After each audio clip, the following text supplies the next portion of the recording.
السلام عليكم ورحمة الله وبركاته. إن الحمد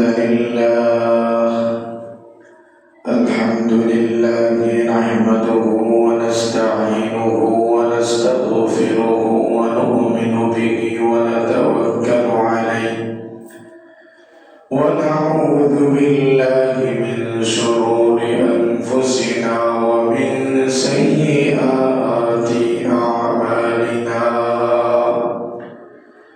من يهده الله فلا مضل له ومن يضلله فلا هادي له، ونشهد أن لا إله إلا الله وحده لا شريك له، ونشهد أن سيدنا وسندنا وحبيبنا ومولانا محمدا عبده ورسوله، صلى الله تعالى عليه وعلى آله وأصحابه وبارك وسلم تسليما كثيرا. أما بعد، فقد قال الله تبارك وتعالى في كلامه المجيد وفي فرقانه الحميد: أعوذ بالله من الشيطان الرجيم. بسم الله الرحمن الرحيم. إن الذين قالوا ربنا الله ثم استقاموا فلا خوف عليهم ولا هم يحزنون. وقال سبحانه وتعالى: ومن الناس من يعبد الله على حرف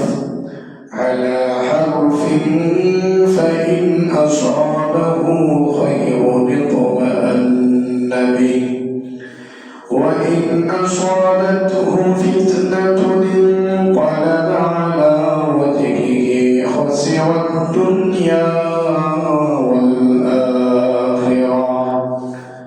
ذلك هو الخسران المبين. وقال سبحانه وتعالى: إن الإنسان خلق هلوعا وإذا مسه الشر جزوعا وإذا الخير منوعا إلا المصلين الذين هم على صلاتهم دائمون.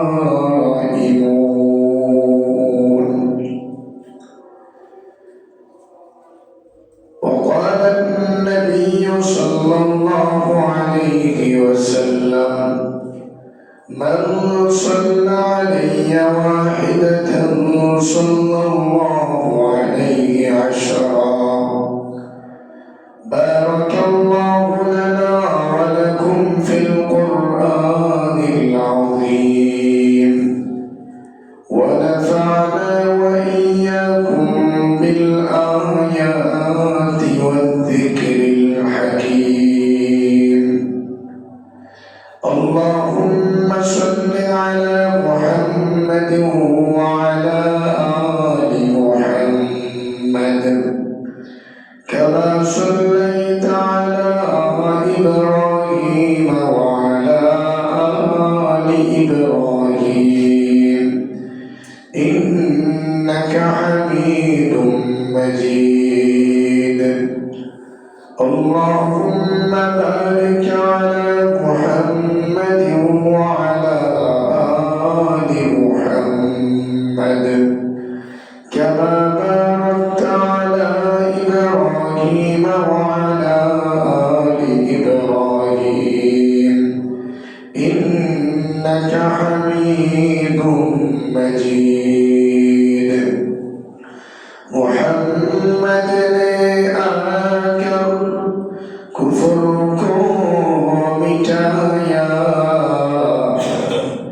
कुफ्र को मिटाकर सदाकत बताया बलगल उला बिकमालिही कशफ दुजा बिजमालिही حسنت جميع خصاله صلوا عليه وآله لا إله إلا الله لا إله إلا الله لا إله إلا الله لا إله إلا الله لا إله إلا الله لا إله إلا الله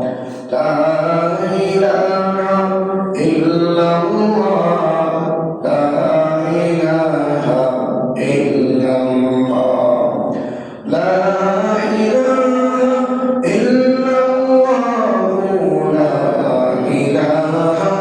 إلا الله لا إله إلا الله لا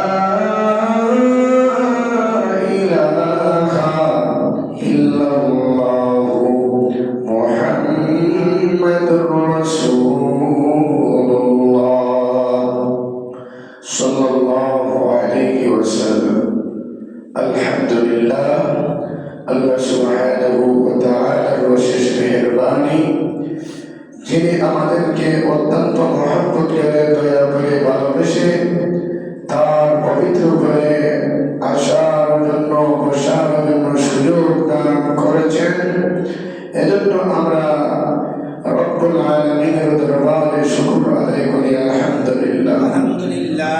সাথে সাথে আমার আপনার মতো অনেক মানুষ অসুস্থ আছে হসপিটালে ভর্তি বেডের মধ্যে শুয়ে অবস্থা আছে ঠিক কিনা আল্লাহ রাব্বুল আলামিন আমাদেরকে এমন অসুস্থতা দেন নাই যে অসুস্থতার কারণে আমরাও হসপিটালের বেডের মধ্যে শোয়া লাগবে কিন্তু আল্লাহ রাব্বুল আলামিন আমাদেরকে এরকম দেন নাই বরং আল্লাহ আমাদেরকে সুস্থ অবস্থায় রাখছেন তারপরে জুমার নামাজ আদায় করার জন্য আসার বসার সুযোগ দান করেছেন আবার বলি আলহামদুলিল্লাহ কোরআন এবং হাদিস থেকে আলোচনা করার আমাকে সুযোগ দান করেছেন এবং আপনাদেরকে শোনার সুযোগ দান করেছেন এজন্য আল্লাহ রাব্বুল আলামিনের দরবারে প্রথমে আল্লাহর কাছে প্রার্থনা করি আল্লাহ যেন আমাকে ইখলাসের নিয়তে কথা বলা এবং আপনাদেরকে আমলের নিয়তে কথা শোনার তৌফিক দান করুন সবাই বলবেন আমিন দুস্তার বুজুর্গগণ আজকের এই বিষয়ে আলোচনা করব জীবনের সর্বাবস্থায় ইসলামের উপর অটল অবিচল থাকা কিসের উপর অটল অবিচল থাকা জীবনের সর্বাবস্থায় ইসলামের উপর অটল অবিচল থাকা কত কয়েক সপ্তাহ আলোচনা করেছিলাম যে মানুষ দিন থেকে দূরে সরে যায় বিভিন্ন কারণে কেউ দুনিয়ার লোভের মধ্যে পড়ে কেউ সম্মানের লোভের মধ্যে পড়ে বিভিন্ন লোভের মধ্যে পড়ে মানুষ দিন থেকে দূরে সরে যায় মানুষ অনেক সময় আরেকটা কারণে দিন থেকে দূরে সরে যায় মানুষ যখন সুখের অবস্থায় থাকে তখন খুব বেশি আল্লাহকে ডাকে আবার যখন বিপদ মুসিবত যখন মানুষের উপর চলে আসে তখন মানুষ আল্লাহ থেকে দূরে সরে যায় ঠিক কিনা যখন অর্থাৎ সে ভালো অবস্থায় থাকে তখন সে খুব বেশি আল্লাহকে ডাকে যখন তার উপর কোনো মুসিবত চলে আসে তখন তারা বলে আমার কিছু ভালো লাগতেছে না, নামাজ ভালো লাগতেছে না, রোজা ভালো লাগতেছে না, আল্লাহকে ডাকা আমার ভালো লাগতেছে না, এরকম মানুষ আছে কিনা? আমার বন্ধুগণ, না না, বরং সর্বা অবস্থায় আল্লাহ আমাকে যে অবস্থায় রাখছেন, সুখে দুঃখে, সচ্ছল অসচ্ছল, যে অবস্থায় আল্লাহ আমাকে রাখছেন, সর্বা অবস্থায় আমি দিনের উপর অটল অবিচল থাকতে হবে, দিনের উপর অটল অবিচল থাকতে হবে। এবং সর্বাবস্থায় আল্লাহকে খুশি করার জন্য ইবাদত করতে হবে। কাকে খুশি করার জন্য? একমাত্র আল্লাহকে খুশি করার জন্য ইবাদত করতে হবে। দুনিয়ার কোনো মানুষকে খুশি করার জন্য নয়। কাকে খুশি করার জন্য ইবাদত করতে হবে? আল্লাহকে খুশি করার জন্য ইবাদত করতে হবে। আল্লাহ রাব্বুল আলামিন নিজেই আমাদেরকে আদেশ করেছেন। আল্লাহ বলেন, ওয়ামা উমিরু ইল্লা লিয়াবুদুল্লাহা মুখলিসিনা লাহুদ্দীন। আল্লাহ সুবহানাহু ওয়া তাআলা বলেন, মানুষদেরকে আল্লাহ হুকুম দিচ্ছেন তারা যেন একমাত্র আমারই জন্য তারা ইবাদত করে। কারোর জন্য ইবাদত করে? একমাত্র আমার জন্য তারা যেন ইবাদত করে। কে হুকুম দিচ্ছেন? আল্লাহ হুকুম দিয়েছেন, আল্লাহ আদেশ করেছেন। অতএব সর্ব অবস্থায় আমি যদি মনে করি আমি এখন ভালো অবস্থায় আছি, খুব বেশি আল্লাহকে ডাকলাম, ঠিক না? এরা কিন্তু আমার স্বার্থের কারণে আমি আল্লাহকে ডাকলাম। আবার অনেক লোক আছে যখন মুসিবতের মধ্যে পড়ে, যখন বিপদের মধ্যে পড়ে, তখন খুব বেশি আল্লাহকে ডাকে, ঠিক না? যখন তার মুসিবত চলে যায় তখন তারা আল্লাহকে আর ডাকে না। এরকম মানুষ আছে কিনা আমাদের সমাজে? যখন মুসিবত তার উপরে যখন চলে আসে তখন তারা খুব বেশি আল্লাহকে ডাকে, হুজুরের কাছে দোয়া প্রার্থনা চায়, হুজুর আমার জন্য দোয়া করিয়েন। নিজেও আল্লাহমুখী হয়ে যায়, ঠিক না? এটা কিন্তু হয়ে যায় নিজের স্বার্থের জন্য ইবাদত। কিসের জন্য হয়ে যায়? নিজের স্বার্থ উদ্ধারের জন্য ইবাদত। কিন্তু আল্লাহ বলেন, না না, একমাত্রই তারা যেন আমার জন্য, আমাকে খুশি করার জন্য তারা যেন ইবাদত করে। একজন মানুষ আছে যারা নাকি যখন তারা সুখের অবস্থায় থাকে, খুশির অবস্থায় থাকে, তখন তারা খুব বেশি আল্লাহকে ডাকে, ঠিক না? কথা বলেন না, ঠিক না? আমার সাথে কথা বললে কথা বলতে ভালো লাগবে। তাদের সম্পর্কে আল্লাহ কোরআনে কারিমে আল্লাহ বলেন, ওয়া মিনান নাসি মান ইয়াবুদুল্লাহা আলা হারফ ফাইন আসাবাহু খায়রুন ইতমাআন্না বিহি ওয়া ইন আসাবাতহু ফিতনাতুন ইনqalaba আলা ওয়াজহিহি খাসিরা দুনিয়া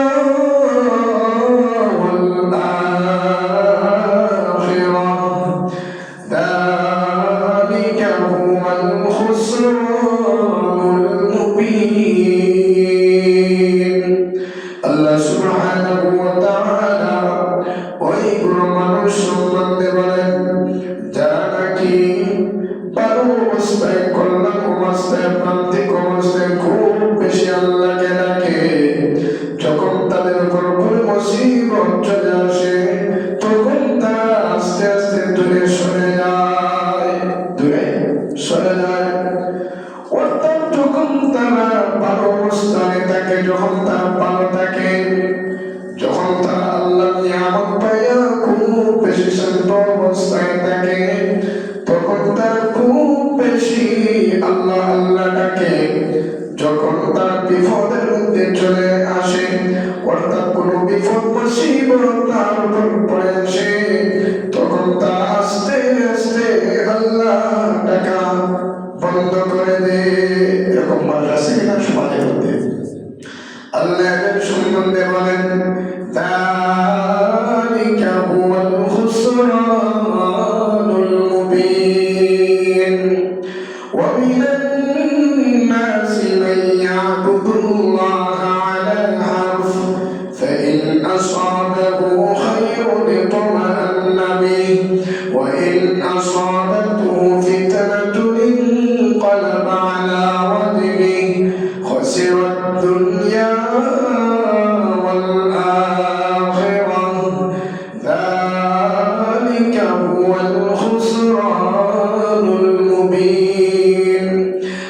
তাদের সম্পর্কে বলেন হাসিরাত দুনিয়া ওয়াল আখিরা, তাদের দুনিয়া বরবাদ আখিরাত বরবাদ।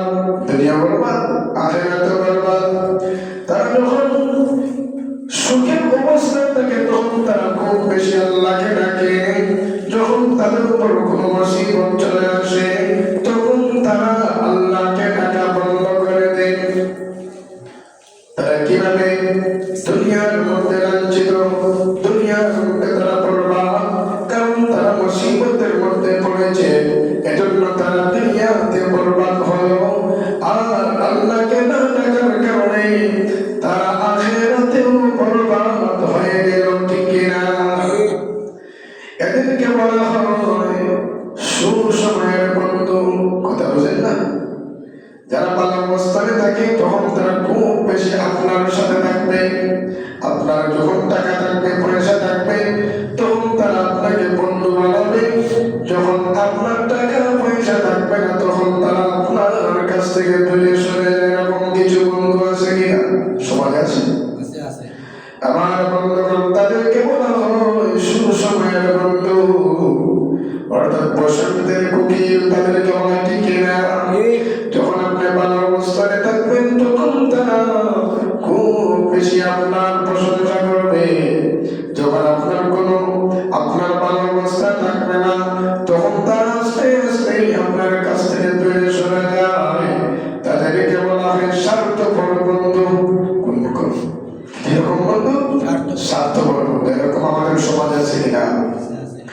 ঠিক তেমনি ভাবে আল্লাহ যখন তাদেরকে ভালো অবস্থায় রাখেন তখন তারা খুব বেশি আল্লাহকে ডাকে। যখন তারা কোনো বিপদের মধ্যে পড়ে, কোনো মুসিবতের মধ্যে পড়ে তখন তারা আল্লাহ আল্লাহ আর ডাকে না। এরকম মানুষ আমাদের সমাজে। আমার বন্ধুগণ, এদের কথা আল্লাহ বলেন হাসিরাত দুনিয়া ওয়াল আখিরা, তাদের দুনিয়া বরবাদ আখিরাত বরবাদ। দুনিয়া বরবাদ আখিরাত বরবাদ। দুনিয়া বরবাদ কিভাবে হলো? তারা যে দুনিয়ার মধ্যে মুসিবতের মধ্যে পড়লো, আর আখিরাত বরবাদ কিভাবে হলো? ওই মুসিবতে পড়ার কারণে তারা আল্লাহকে ডাকাতে বন্ধ করে দিল, এজন্য তারা আখিরাতও পাইল না, দুনিয়া পাইল না। তারা উভয় জগৎ তারা ব্যর্থ হয়ে গেল, উভয় জগতের জন্য। আমার বন্ধুগণ, তাদেরকে মনে রাখতে হবে বিপদ থেকে বাঁচানোর মালিক একমাত্র আল্লাহ রাব্বুল আলামিন কে।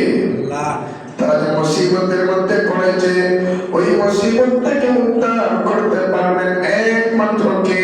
আল্লাহ। আমি আপনি যখন কোনো মুসিবতের মধ্যে পড়বো তখন আমাদেরকে কে মুসিবত থেকে উদ্ধার করতে পারবেন? কে? আল্লাহর নাম বলতে কি ভয় লাগে, লজ্জা লাগে? আল্লাহর নাম জুড়ে শুনে বলেন, আমি আপনি যখন কোনো মুসিবতের মধ্যে পড়বো তখন কে আমাকে সাহায্য করবেন? আল্লাহ। কে আমাকে উদ্ধার করবেন? আরো জুড়ে বলেন আল্লাহ।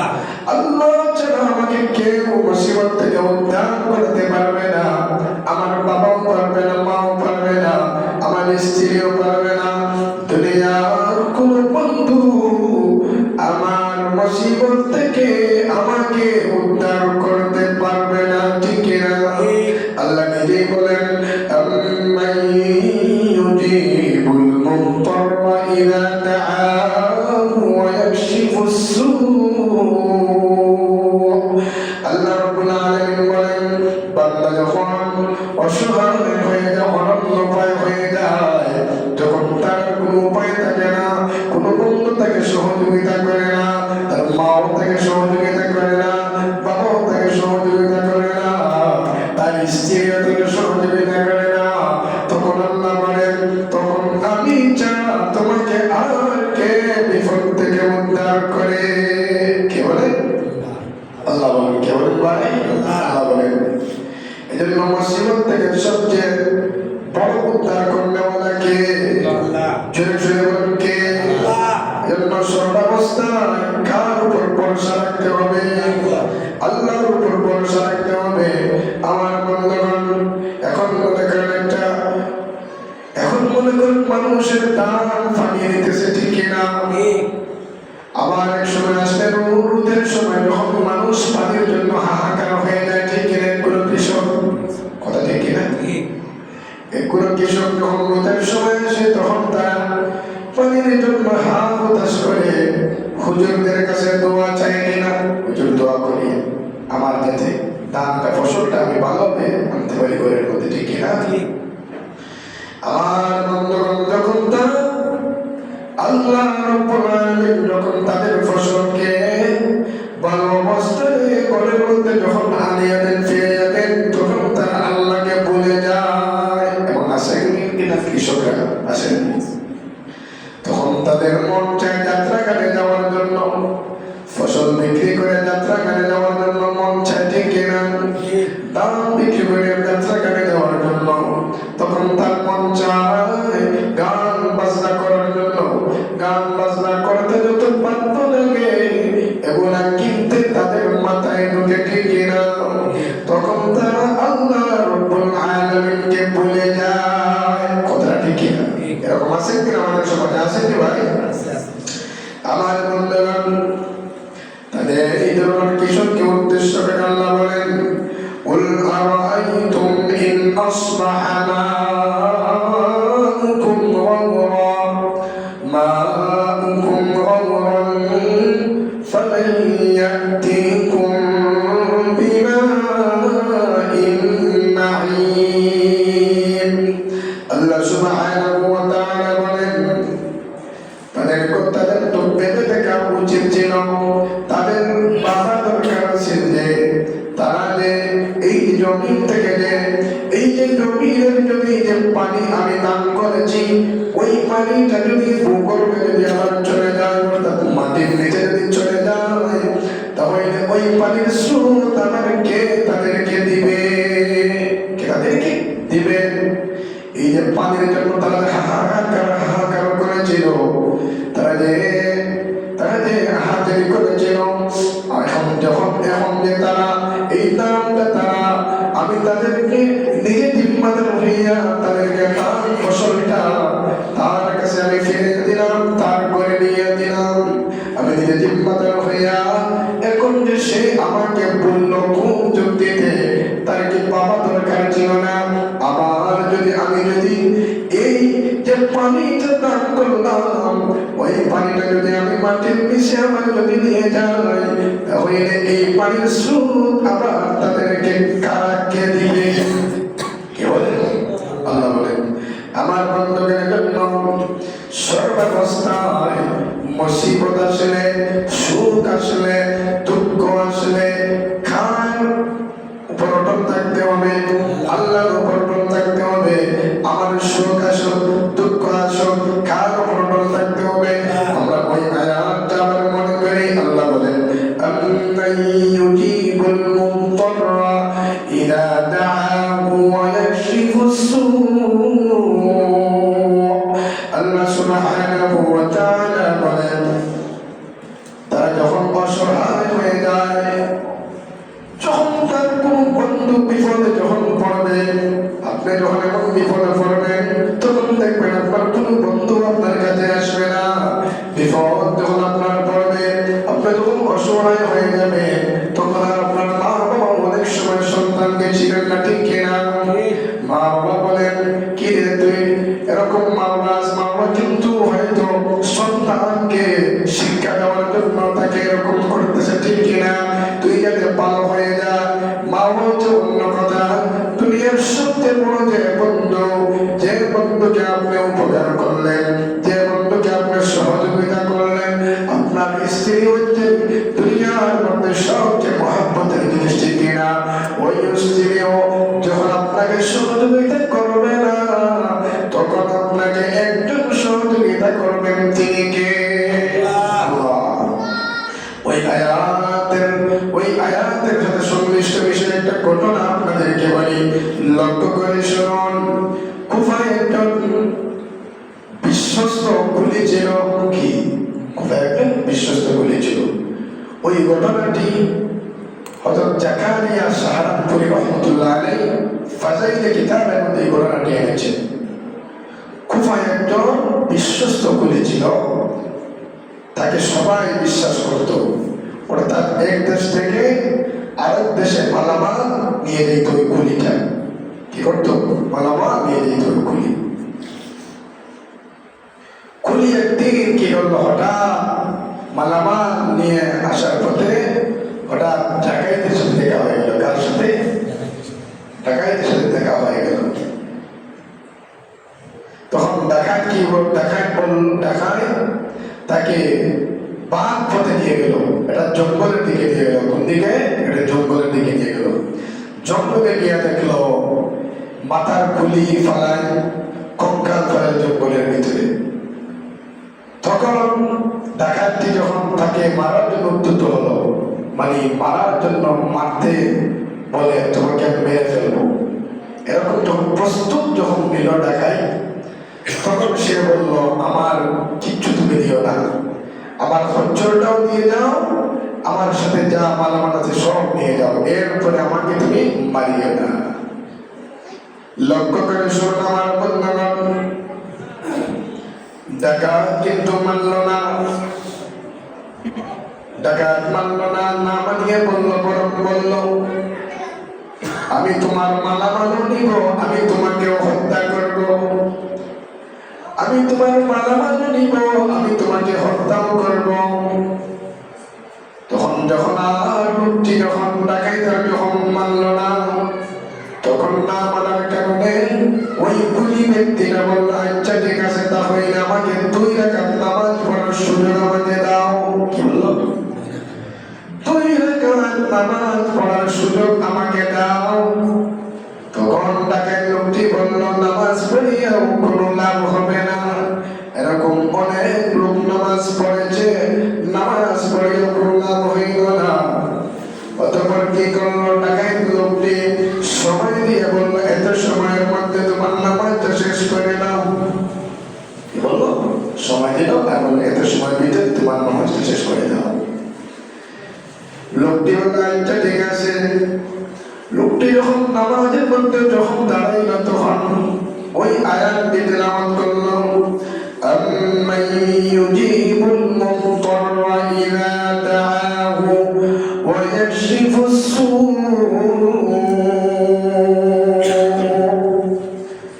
ওই আয়াতের অর্থ আগে বলেছি। আল্লাহ বলেন যখন মানুষ অসহায়ের মধ্যে যখন পড়ে, তখন অন্য কোনো মানুষ যখন কোনো উপকার করে না, তখন আল্লাহ বলেন আমি ছাড়া তাকে কে উপকার করবে, আমি ছাড়া তাকে কে বিপদ থেকে বাঁচাইবে। ওই আয়াতটা যখন বান্দা যখন নামাজে পড়ল, নামাজ যখন শেষ করলো, শেষ করার পর দেখলো একজন মানুষ লোহার পোশাক পরিধান করে একজন মানুষ দাঁড়ানো অবস্থায়, খুব ভয়ঙ্কর অবস্থায় একজন মানুষ খাড়া, আর তার হাতে একটা তীর আছে। বলেন সুবহানাল্লাহ। নামাজ শেষ করলো, শেষ করার পরে দেখলো ওই ডাকাত লোকটিকে ওই তীর মারিয়া লোকটিকে শেষ করে দিল, আর আগুন জ্বলা শুরু করলো ওই লোকটি ডাকাতের উপরে। বলেন না সুবহানাল্লাহ। তখন ওই কুলি লোকটি প্রশ্ন করলো, ভাই আপনার পরিচয়টা কি? আপনার পরিচয়টা আমি জানতে চাই, আপনার পরিচয় কি? তখন লোকটি বলল আমার পরিচয় হইল ওই যে আয়াতটা তুমি তেলাওয়াত করেছিলা, ওই আয়াতের দায়িত্বে নিয়োজিত ফেরেশতা আমি। বলেন না সুবহানাল্লাহ। যখন কোনো বান্দা যখন কোনো বিপদের মধ্যে পড়ে, যখন কোনো মুসিবতের মধ্যে পড়ে, ওই আয়াতটা যখন পড়ে, তখন আমি আল্লাহ রাব্বুল আলামিন আমাকে ওই আয়াতের দায়িত্বে নিয়োজিত করেছেন, এজন্য আমি বান্দাকে আমি সহযোগিতা করি। বলেন না সুবহানাল্লাহ। এইভাবে কোরআনের প্রত্যেকটা আয়াতের এক একটা মর্ম আছে। আয়াতের জন্য আল্লাহ রাব্বুল আলামিন নাকি একজন ফেরেশতাকে নিয়োজিত করে রাখছেন। আবার বলেন সুবহানাল্লাহ। ঠিক তেমনি ভাবে আল্লাহর যত নাম আছে, সব নামের জন্য এক একটা নামের জন্য একজন ফেরেশতা নিয়োজিত করে রাখছেন। বলেন না সুবহানাল্লাহ। আল্লাহর 99টা নাম আছে, তার মধ্যে একটা নাম হইল আর রহমান, অর্থাৎ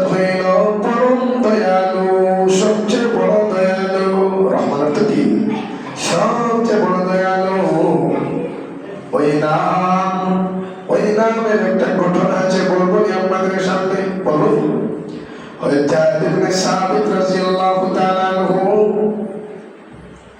যখন একবার এক সফরে গেলেন, সফর থেকে ফেরার সময় একজন ডাকুর সাথে সাক্ষাৎ হয়ে গেল, অর্থাৎ ডাকাইতের সাথে সাক্ষাৎ হয়ে গেল। তখন ডাকাতটি ঠিক তেমনি ভাবে মারার জন্য উদ্বুদ্ধ হলো, মেরে ফেলবে, তোমাকে মেরে ফেলবো। তখন তিনি কি করলেন, এই আল্লাহর এই নামটি তিনি ডাকলেন। সবাই বলেন ইয়া আরহামার রাহিমিন, সবাই বলেন না ইয়া আরহামার রাহিমিন। ওই নামটি তিনি ডাকলেন। আল্লাহকে ওই নামে যখন ডাকলেন তখন বিকট একটা আওয়াজ আসলো, আর একজন লোক বলল লা তাকতুল, তুমি তাকে হত্যা করিও না, তুমি তাকে হত্যা করিও না। বিকট একটা আওয়াজ আসলো উপর থেকে। তখন ডাকাত লোকটি আশেপাশে তাকিয়ে দেখলে কেউ নাই, তাকিয়ে দেখলো কেউ নাই। তখন আবার যখন মারার জন্য যখন প্রস্তুতি নিল, তখন আবার শোনা গেল ঠিক তেমনি একটা আওয়াজ আসলো, বিকট আওয়াজ একটা আসলো। দ্বিতীয়বার যখন মারাতে যখন উদ্বুদ্ধ হইল, প্রস্তুত হইল তিনি, দ্বিতীয়বার যখন আবার ইয়া আরহামার রাহিমিন বলে ডাক দিলেন, তখন আবার শোনা গেল এরকম বিকট একটা আওয়াজ আসলো, লা তাকতুল, তুমি তাকে হত্যা করিও না। সুবহানাল্লাহ। এরপরে ডাকাতটি আবার আশেপাশে তাকাইল, দেখলো কেউ নাই। তৃতীয়বার যখন আবার মারার জন্য যখন প্রস্তুত নিল, তখন যখন ওই আয়াতটি আবার পাঠ করলেন, ইয়া আল্লাহর ওই নামটি আবার পাঠ করলেন, ইয়া আরহামার রাহিমিন, তখন দেখা গেল ওই যে একজন ব্যক্তি সরাসরি উপস্থিত হয়ে গেলেন সামনে। বলেন সুবহানাল্লাহ। উপস্থিত হয়ে একটা তীর হাতে দেখা গেল, একটা তীর হাতে দেখা গেল। তীরের মাথার মধ্যে আগুন জ্বলতেছে। কি জ্বলতেছে? তীর মারিয়া ওই ডাকাত লোকটিকে শেষ করে দিলেন। বলেন না সুবহানাল্লাহ। তখন তিনি তার পরিচয় দিলেন, আমি হইলাম ওই নামের সাথে সম্পর্কিত দায়িত্বশীল ফেরেশতা, যে নাকি আল্লাহকে ওই নামে ডাক দিবে তখন আমি তাকে সহযোগিতা করি। বলেন না সুবহানাল্লাহ। প্রথমে যখন তুমি ইয়া আরহামার রাহিমিন বলে তুমি ডাক দিয়েছিলাম, তখন আমি ছিলাম সপ্তম আসমানে। আমি সেখান থেকে আমি তখন দিয়ে বলেছিলাম লা তাকতুল, তাকে হত্যা করিও না। দ্বিতীয়বার যখন তুমি ইয়া আরহামার রাহিমিন বলে ডাক দিয়েছিলা, তখন আমি প্রথম আসমানে ছিলাম। তখন প্রথম আসমান থেকে আমি তাকে নিষেধ করেছি, তাকে হত্যা করিও না। তৃতীয়বার যখন তুমি আমাকে ডাকছিলাম, তখন আমি সশরীরে উপস্থিত হয়েছিলাম। সুবহানাল্লাহ। লক্ষ্য একটা জিনিস, ফেরেশতারা আল্লাহর তৈরি ফেরেশতারা মুহূর্তের মধ্যে সপ্তম আসমান থেকে প্রথম আসমানে চলে আসলেন। প্রথম আসমান থেকে সরাসরি উপস্থিত হয়ে গেলেন। বলবেন না সুবহানাল্লাহ। এত দ্রুত গতি ছিল ফেরেশতাদের কার, ফেরেশতাদের আর এত বড় আওয়াজ সপ্তম আসমান থেকে আওয়াজ দিয়েছেন, একবারে জমিনে এই আওয়াজটা চলে আসছে। বলেন সুবহানাল্লাহ। কে করেছেন? আল্লাহ করেছেন। কে করেছেন ভাই? আল্লাহ করেছেন। আল্লাহ সব কিছু পারেন কি পারেন না? আল্লাহ সব কিছু পারেন কি ভাই? আল্লাহ সব কিছু পারেন। এজন্য আমার বন্ধুগণ, সুখে দুঃখে সর্বাবস্থা কাকে ডাকতে হবে? আল্লাহকে ডাকতে হবে। দিনের উপর অটল বিচল থাকতে হবে। আমাকে আল্লাহ সুখে রাখছেন, আমি আল্লাহকে ডাকবো। দুঃখে রাখছেন, আমি আল্লাহকে ডাকবো। কোনো মানুষ আছেন এরা নাকি যখন কোনো বিপদের মধ্যে পড়ে, খুব বেশি বিপদে পড়ে, যেমন মনে করেন সাগরে সে বেড়াইতে গেছে, সাগরের আশপাশে যখন ঢেউ যখন চলে আসলো, ওই ঢেউয়ে তাকে সাগরের পানির ভিতরে নিয়ে গেল। তখন সে খুব বেশি আল্লাহকে ডাকে কিনা ডাকেনি? আল্লাহ বলেন ফাইদা রাকিবু ফিল ফুলকি দা'উ আল্লাহা মুখলিসিনা লাহুদ-দীন ফালাম্মা নাজ্জাহুম ইলাল বাররি ইযা হুম ইউশরিকুন। আল্লাহ সুবহানাহু ওয়া তাআলা বলেন, উদাহরণ দিয়ে বলেন ওই মানুষের কথা যারা নাকি খুব বেশি মুসিবতের মধ্যে পড়ে সাগরের সাথে সাগরের উদাহরণ দিয়ে আল্লাহ বলেন, সাগরে কোনো মানুষ সফরে গেল, আর সফরে যাওয়ার পর পাহাড়ের মতো পাহাড় দেবে মানুষের উপর ভেঙে পড়লে মানুষ বাঁচে না, মরে যায়, মরে না বাঁচে, মরে যায়। ঠিক তেমনি ভাবে সাগরের ঢেউ তাকে ঘিরে ফেললো। ওই অবস্থায় সে কিন্তু খুব বেশি আল্লাহকে ডাকে, সে একান্ত মনে আল্লাহকে ডাকে। যখন তাকে আল্লাহ রাব্বুল আলামিন নিরাপদ অবস্থায় পানি নিয়ে আসেন, সাগরের পানি নিয়ে আসেন, তখন সে কিন্তু আল্লাহকে ভুলে যায় এবং শরীক করা শুরু করে আল্লাহর সাথে। ঠিক না? বলে শরীক করে কিভাবে? সে বলে অমুক যদি না থাকতো তাহলে আজকে আমি বাঁচতাম না। ঠিক কিনা? আল্লাহ যে তাকে সাগরে পানি আসলেন ওই কথা তার মনে থাকে না। ওই সময় কিন্তু অমুককে বলে না বাবা আমাকে বাঁচাও, মা আমাকে বাঁচাও, এরকম বলে না।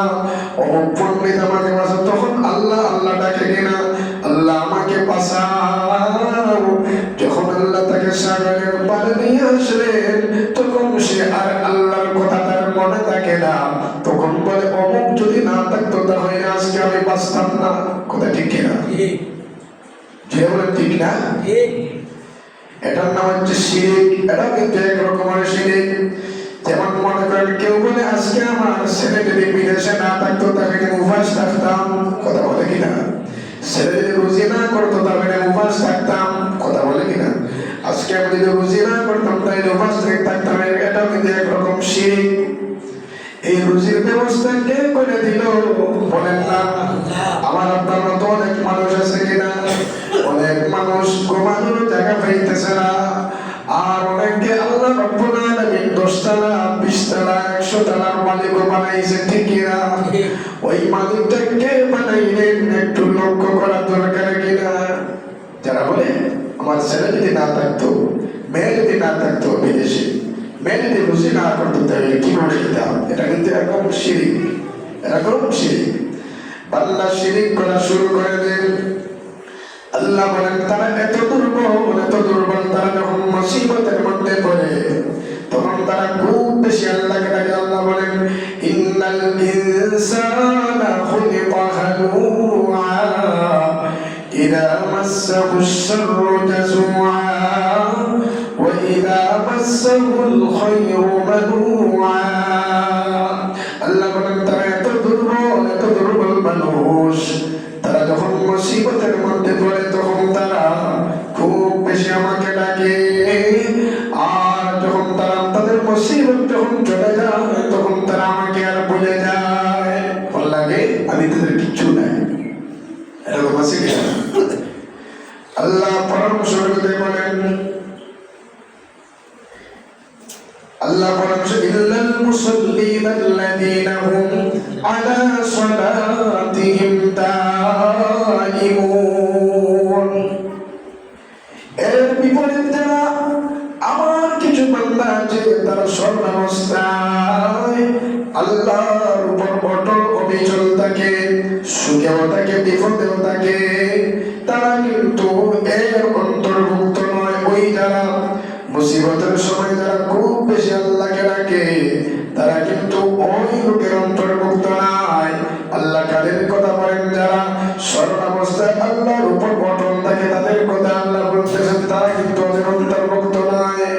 তারা কিন্তু বরং তারা প্রশংসার যোগ্য, বরং তারা কিসের যোগ্য? প্রশংসার যোগ্য। তারা অটল অবিচল থাকে, তারা অটল অবিচল থাকে। আমার বন্ধুগণ, বুজুর্গান দিন বলেন আল ইস্তিকামাতু খায়রুম মিন আলফি কারামাতিন, হাজার কারামতের চেয়েও ইস্তিকামতের উপর অটল থাকা উত্তম ভালো। অর্থাৎ ইবাদতের উপর অটল থাকা, দিনের উপর অটল থাকা। কেরামত কেন বলল? উদাহরণ দিয়েছেন বুজুর্গান দিন। মানুষ বুজুর্গের কেরামত দেখার জন্য মানুষ তাকাইয়ে থাকে, ঠিক কিনা? যে যত বেশি কেরামত দেখাইতে পারবেন তাকে বলে তত বড় বুজুর্গ, ঠিক কিনা?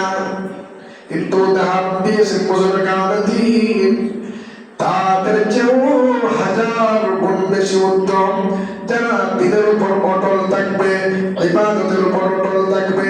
একটা উদাহরণ দিয়ে শেষ করে দেব। দিনের উপর অটল না থাকলে কি হয়? যেমন মনে করেন একজন মানুষ জামাতের সাথে 5 ওয়াক্ত নামাজ পড়ে মসজিদে আসিয়া, আবার একজন মানুষ করে থেকে নামাজ পড়ে। দুইজনের নামাজ কি সমান নেই? দুইজনের নামাজ সমান নেই। কিভাবে সমান নাই লক্ষ্য করুন। একজন মানুষ মসজিদে আসিয়া জামাতের সাথে নামাজ আদায় করে, সে কিন্তু খাঁটি ইমানদার থাকতে পারবে। আবার যারা ঘরের মধ্যে নামাজ পড়ে তারা কিন্তু খাঁটি ইমানদার থাকতে পারবে না। কেন? কি কারণ? প্রশ্ন আছে না? মসজিদে আসে জামাতের সাথে নামাজ পড়বে, ঘরে যে ব্যক্তি নামাজ পড়ে সে নামাজ হচ্ছে তায়সরা নামাজ, অর্থাৎ কোন রকম নামাজ, ঠিক না? কথা ঠিক কিনা? মসজিদে আসে ইমাম সাহেবের সাথে সে যেভাবে নামাজ পড়বে, ঘরে থাকিয়া ওইভাবে নামাজ পড়বে না। যেমন কিভাবে হয়? এমন সময় হয় ঘরে নামাজ পড়ার কারণে এক সময় সে বেদিন হয়ে যায়। কিভাবে বেদিন হয় লক্ষ্য করুন। সে ঘরে যখন নামাজ পড়ে বলবে ফরজটা হচ্ছে আল্লাহর ফরজ, তাইলে ফরজটা পড়ে নেই, ঠিক না? কথা বলে না? ফরজটা পড়ে তো সুন্নতটা পড়বো, এরকম খুব মনে আসে না? এরকম আস্তে আস্তে সুন্নত সে চাললো। এক সময় তার মনের মধ্যে আসবে ফরজ তো আল্লাহর হুকুম, এটা আদায় করতে হবে। তা হয়ে যাচ্ছে, ঠিক আছে এখন একটু কাজ আছে পরে পড়বো, কাজা নামাজ পড়ে দেব, এরকম বলে কিনা আস্তে আস্তে। তখন সে কাজা নামাজে চলে গেল। এক সময় সে কাজা নামাজে ছেড়ে দিবে।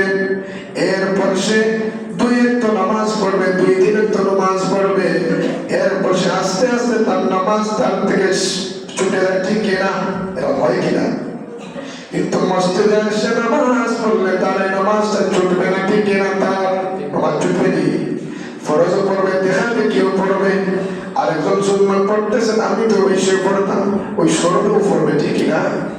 এই জন্য সে অটল তাকে যদি মসজিদে আসে জামাতের সাথে নামাজ পড়া, তাহলে সে খাঁটি ইমানদার থাকতে পারবে। কথা ঠিক কিনা? এজন্য আল্লাহ রাব্বুল আলামিন বলেন ইন্নাল্লাযীনা ক্বালু রাব্বুনাল্লাহু সুম্মা ইসতাকামু ফালা খাউফুন আলাইহিম ওয়ালা হুম ইয়াহজানুন। আল্লাহ রাব্বুল আলামিন বলেন যারা ঈমান আমলের উপর অটল অবিচল থাকবে, দিনের উপর অটল থাকবে, তাদের কোনো চিন্তা নেই, তাদের কোনো ভয় নেই। কে বলে? আল্লাহ বলেন ইমানের উপরে যারা অটল থাকবে, ইমান আমলের উপরে যারা অটল থাকবে, তাদের কোনো চিন্তা নেই, তাদের কোনো ভয় নেই। এজন্য ইমান আমলের উপর অটল থাকতে হবে। আল্লাহ আমাকে যে অবস্থায় রাখছেন, সুখে রাখেন, দুঃখে রাখেন, সচ্ছল অবস্থায় রাখেন, অসচ্ছল অবস্থায় রাখেন, আমি আল্লাহর হুকুম রসুলের তরিকা অনুযায়ী কি করবো? অটল থাকবো।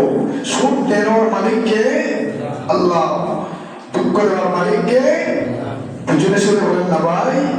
সচ্ছলতা দেওয়ার মালিককে, অসচ্ছলতা দেওয়ার মালিককে আল্লাহ।